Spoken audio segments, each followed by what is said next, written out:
Assalamualaikum warahmatullahi wabarakatuh. Selamat datang di EduScience Indonesia, channel pembelajaran sains masa kini.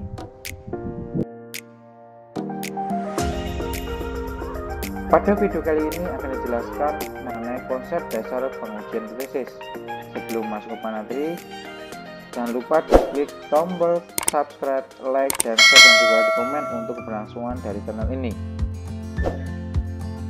Uji tesis sendiri merupakan metode pengambilan keputusan yang didasarkan dari analisis data, baik dari percobaan yang terkontrol maupun dari observasi atau tidak terkontrol.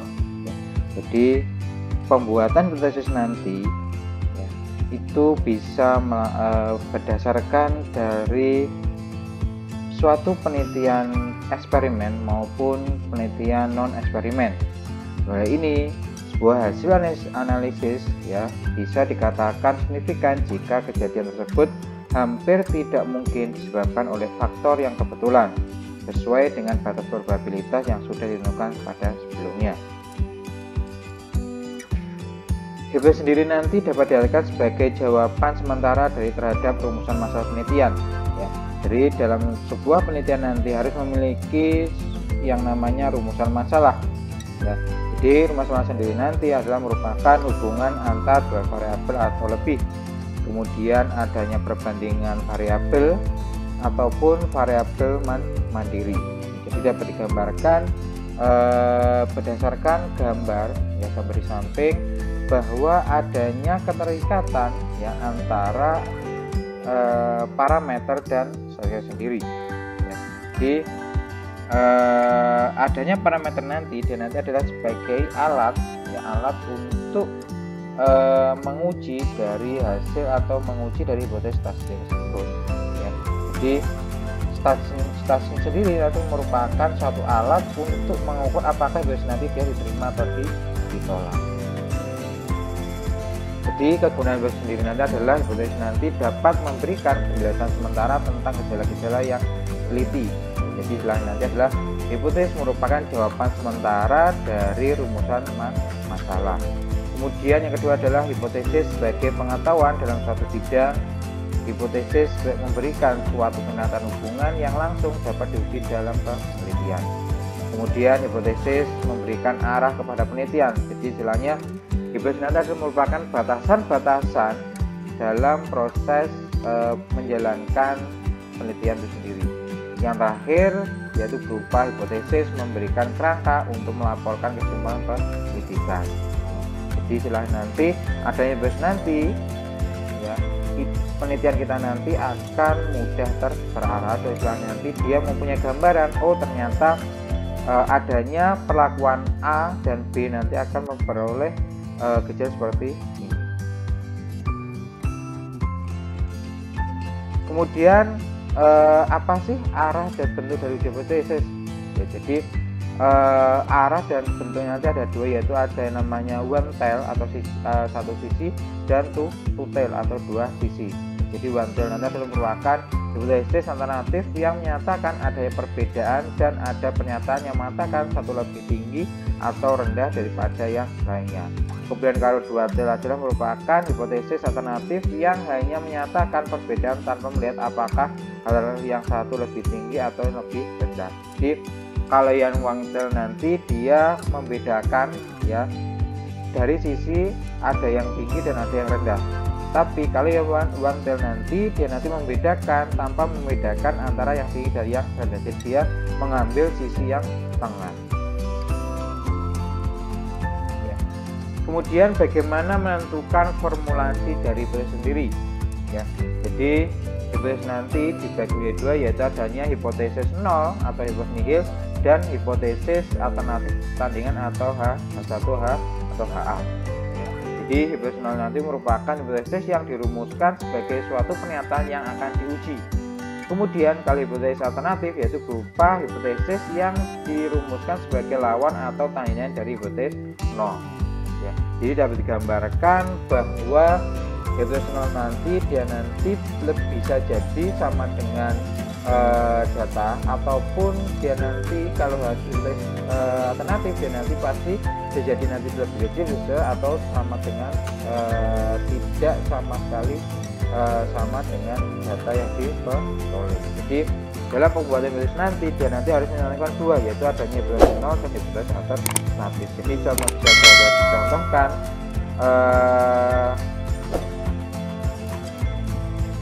bahwa hipotesis nanti ya dia nanti seumpama ada pengaruh pemberian ekstrak nanas terhadap kadar SGOT dari mencit yang hipertensi. Jadi nanti apakah ada pengaruh terhadap ekstrak nanas terhadap kadar SGOT yang H. Kemudian untuk hipotesis alternatifnya dia nanti tidak ada pengaruh. Kemudian setelah ditentukan nanti apakah hipotesis 0 dan hipotesis alternatifnya, nanti kita nanti harus tahu bagaimana taraf signifikansinya atau nilai dan nilai tabelnya ya. Jadi nilai taraf nyata adalah besarnya batas toleransi dalam menerima kesalahan dari hipotesis terhadap nilai parameter populasi. Jadi dapat digambarkan bahwa semakin tinggi taraf nyata yang digunakan, maka semakin tinggi pula penolakan hipotesis 0 ataupun hipotesis yang diuji. Jadi besaran dari taraf nyata nanti ini dapat menentukan taraf nyata yang dinyatakan dalam persen. Jadi semakin tinggi bahwa signifikannya akan semakin bagus. Jadi biasanya untuk penelitian bidang mikrobiologi itu banyak menggunakan persentase berupa 1%. Kemudian untuk yang lain nanti bisa menggunakan 5% dan bahkan ada yang 10%, tapi jarang. Untuk penelitian eksperimen nanti jarang menggunakan setidaknya 10%. Jadi biasanya nanti dalam penulisan taraf signifikansi nanti dia nanti menggunakan alfa 0,01 ataupun alfa 0,05 atau alfa 0,1. Jadi yang baik digunakan untuk pengujian dari hipotesis nanti akan menggunakan taraf signifikansi berupa 0,01 dan 0,05. Kemudian bagaimana membuat rumusan dari hipotesis sendiri ya. Jadi nanti akan dibagi tiga. Yang pertama yaitu berupa hipotesis deskriptif ya, yaitu berupa dugaan tentang nilai suatu variabel mandiri dan tidak membuat perbandingan atau hubungan. Jadi contohnya adalah berupa ada rumusan massa seperti ini. Seberapa tinggi produktivitas padi di Kabupaten Klaten?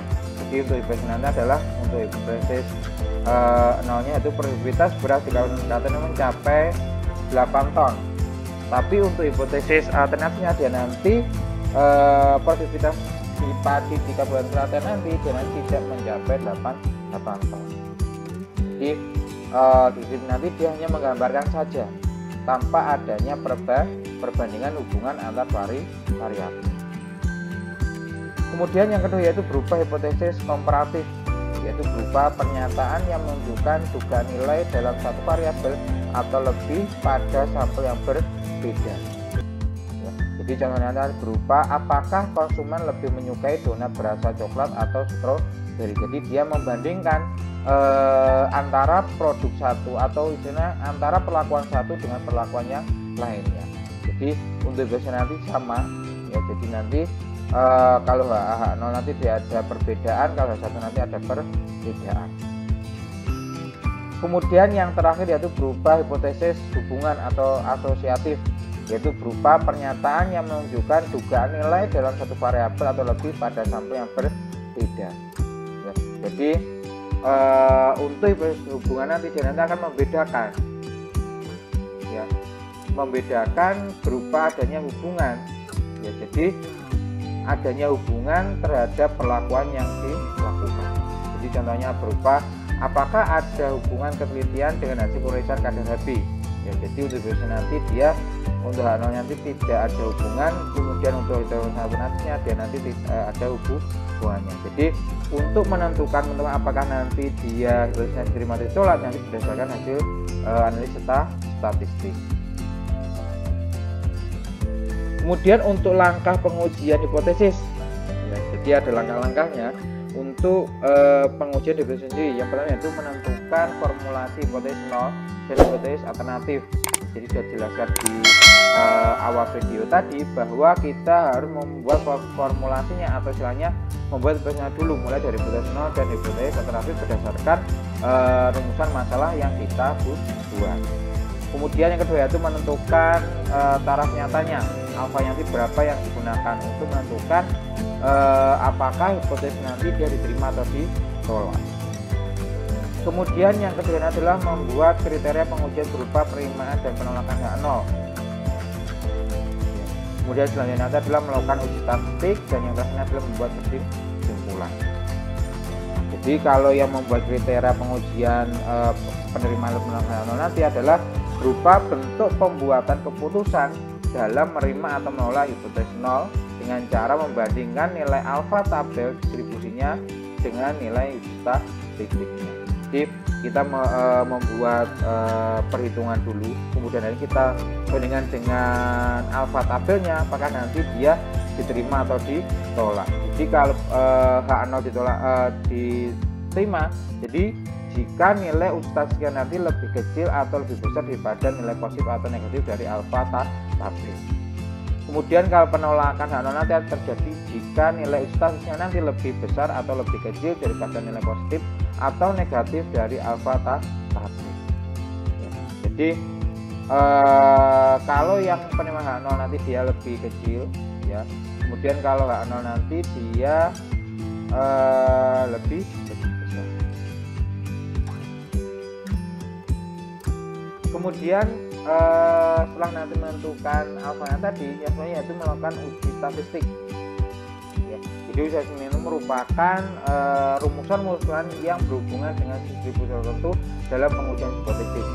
Ya, jadi uji statistik nanti akan merupakan perhitungan untuk menduga parameter dari data sampel yang diambil secara random dari suatu sebuah penelitian di sebuah populasi. Jadi misalnya nanti akan diuji parameter populasi P, maka pertama-tama nanti dihitung adalah size sampelnya nanti berapa. Ya, jadi dalam uji statistik nanti akan ada berapa tahapan-tahapan. Jadi tergantung dari variabel yang akan diteliti. Ya, untuk video penjelasan mengenai macam-macam uji statistik nanti akan disampaikan pada video berikutnya. Selanjutnya yaitu setelah nanti diuji baru nanti dibuat kesimpulannya, ya, apakah nanti H0 nanti diterima atau ditolak. Jadi pembuatan kesimpulan nanti merupakan penetapan keputusan dalam hal penerimaan atau penolakan hipotesis nol yang sesuai dengan kriteria pengujian. Jadi pembuatan kesimpulan nanti ini berdasarkan nilai statistik atau kriteria yang tadi dibuat, yang beda dibandingkan dengan alfa tabel. Ya, jadi kalau H0 nanti diterima, jadi jika nilai statistiknya nanti berada di luar nilai kritisnya. Kemudian kalau ditolak nanti H0 nanti berada pada nilai kritisnya. Jadi dia apabila H0 nanti diterima, jadi nanti antara nilai uji statistik nanti dia lebih besar dibandingkan alfa tabel. Kemudian dalam proses pengujian hipotesis nanti pasti akan ada namanya kesalahan, ya, dalam proses pengujian hipotesis. Ya, jadi pada dasarnya nanti bahwa menguji hipotesis nanti adalah menaksir parameter populasi berdasarkan data sampel. Ya, jadi nanti akan ada dua cara dalam proses penafsiran pengujian hipotesis sendiri, yaitu berupa point estimate, titik taksir, dan internal estimate. Jadi kalau yang point estimate titik taksir nanti merupakan suatu taksiran parameter populasi berdasarkan satu nilai data sampel. Kemudian kalau interval estimate atau confidence interval atau taksiran interval yaitu berupa suatu taksiran parameter populasi berdasarkan nilai interval data sampel. Ya, jadi kalau yang point nanti dia hanya satu data, ya satu data sampel. Kalau yang interval nanti dia adalah beberapa data sampel nanti populasi. Jadi contohnya adalah dicontohkan bahwa daya tahan kerja orang Indonesia Indonesia itu 10 jam per hari. Itu adalah poin estimasi karena daya tahan kerja orang Indonesia ditahsil melalui satu nilai saja. Tapi kalau yang estimate, jadi nanti contohnya itu berupa daya tahan kerja orang Indonesia antara 8 sampai 12 jam. Jadi ada nilai intervalnya kalau dia nanti menggunakan interval estimate. Itu jawabannya seperti itu. Kemudian untuk taraf berdasarkan gambaran tadi, ya berdasarkan pernyataan yang ada di awal tadi, bahwa digambarkan pada nilai puncaknya. Jadi akan ada dua sisi, jadi akan ada dua titik taksir ya, yang menyatakan apakah hipotesis nanti dia ditolak atau diterima. Jadi dapat jelaskan bahwa daya tahan kerja orang Indonesia nanti taksir adalah 10 jam. Ini hipotesisnya. Jadi dia berupa poin estimate tadi, tapi tidak mempunyai daerah taksiran. Jadi kemungkinan kesalahan tingginya adalah 99%. Kemudian daya tahan kerja orang Indonesia antara 8 sampai 12. Ini terdapat daerah taksiran. Kemudian daya tahan kerja Indonesia antara 6 sampai 14 jam. Ini merupakan daerah taksiran besar ya, sehingga nanti mungkin kesalahan lebih kecil ya, jadi misalnya 1%. Jadi dalam proses pembuatan hipotesis nanti kita harus tahu apakah dia nanti sesuai dengan penelitian kita ataupun tidak sesuai dengan penelitian berdasarkan nilai taksiran yang kita buat. Jadi kalau nanti dia semakin besar nilai interval taksiran ini, maka akan semakin kecil kesalahan. Jadi ingat bahwa dalam proses penafsiran dari nanti dia nanti harus dilihat dari intervalnya dulu. Ya, jadi dapat digambarkan bahwa dalam penafsiran parameter populasi nanti berdasarkan data sampel nanti kemungkinan akan terdapat dua kesalahan, yaitu kesalahan tipe 1 dan kesalahan tipe 2. Jadi kalau tipe 1 adalah suatu kesalahan bila menolak hipotesis 0 ya, yang benar, seharusnya dia diterima. Ya. Kemudian kalau kesalahan tipe 2 adalah kesalahan bila menerima hipotesis yang salah. Ya. Ini yang seharusnya ditolak. Ini biasanya diangkat dengan beta. Ya. Jadi berdasarkan tipe-tipe tersebut nanti dia nanti dapat digambarkan berdasarkan tabel. Ya.